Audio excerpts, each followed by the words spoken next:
లోక్సభ ఎన్నికల్లో విజయమే లక్ష్యంగా బీఆర్ఎస్ కసరత్తు చేస్తుందా? లోక్సభ బరిలో కేటీఆర్ నిలబడనున్నారా?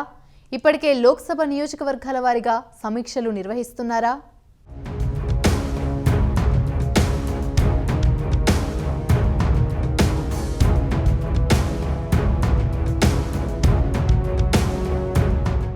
తెలంగాణ అసెంబ్లీ ఎన్నికలు ముగియడంతో ఇక అన్ని పార్టీలు లోక్సభ ఎన్నికలపై దృష్టి పెట్టాయి.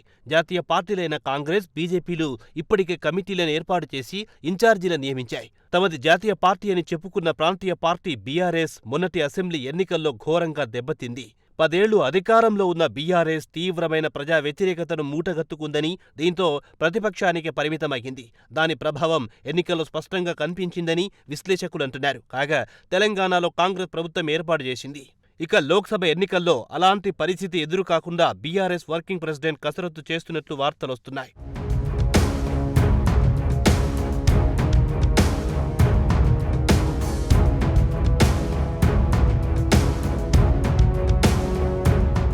లోక్సభ ఎన్నికల్లో విజయమే లక్ష్యంగా BRS working president KTR Lok Sabha నియోజకవర్గాల వారీగా సమీక్ష నిర్వహిస్తున్నారంట. వచ్చే లోక్సభ ఎన్నికల్లో సత్తా చాటాలని, అందుకు బలమైన అభ్యర్థులను బరిలో దించేందుకు రెడీ అవుతోంది. అసెంబ్లీ ఎన్నికల్లో ఓటమితో నిరాశలో ఉన్న నేతలను, క్యాడర్ను లోక్సభ ఎన్నికలకు సమాయత్తం చేస్తున్నారు. అసెంబ్లీ ఎన్నికల్లో ఓటమి చిన్న బ్రేక్ మాత్రమే అని, భవిష్యత్తు మనదే అని ధైర్యం చెబుతున్నారు. ఇప్పటికే ఆదిలాబాద్, కరీంనగర్, పెద్దపల్లి, చేవెళ్ల లోక్సభ నియోజకవర్గాల సమీక్షలు పూర్తయ్యాయని పరిశీలకులంటున్నారు.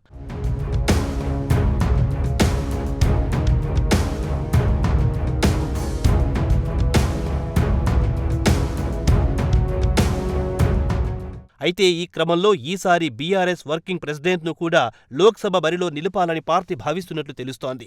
మల్కాజ్గిరి లేదా సికింద్రాబాద్ సీట్ నుంచి కేటీఆర్ను పోటీ చేయించాలని చూస్తున్నట్లుగా సమాచారం. మల్కాజ్గిరి పరిధిలోని 7 అసెంబ్లీ స్థానాల్లో బీఆర్ఎస్ అభ్యర్థులే ఎమ్మెల్యేలుగా గెలిచారు. సికింద్రాబాద్ పరిధిలో 6 స్థానాల్లో బీఆర్ఎస్ అభ్యర్థులు ఎమ్మెల్యేలుగా గెలిచారు. దీంతో ఈ 2 నియోజకవర్గాల్లో ఏదో ఒక చోట నుంచి ఆయన్ని బరిలోకి దింపాలని గులాబీ భవన్లో గుసగుసలు వినిపిస్తున్నాయి. అయితే ప్రస్తుతం కేటీఆర్ సిరిసిల్ల ఎమ్మెల్యేగా ఉన్నారు. తాము పోటీ చేయడం ద్వారా ఇతర అభ్యర్థులకు గెలుపుపై విశ్వాసం పెరగడమే కాకుండా ఎక్కువ స్థానాలను గెలిచే అవకాశం ఉంటుందని బీఆర్ఎస్ లెక్కలు వేస్తోంది. అదే సమయంలో కేంద్రంలో ఏర్పడే ప్రభుత్వానికి తమ మద్దతు అవసరమైతే కీలకంగా మారుతామని భావిస్తోంది. అంతేకాకుండా జాతీయ రాజకీయాల్లో బీఆర్ఎస్ను కీలకంగా మార్చే అవకాశం ఉంటుందని గులాబీ నేతలు భావిస్తున్నారు. చూడాలి మరి లోక్సభ ఎన్నికల్లో ఇక బీఆర్ఎస్ నుంచి ఎవరెవరు బరిలో నిలవనున్నారో అన్నది తేలాల్సి ఉంది.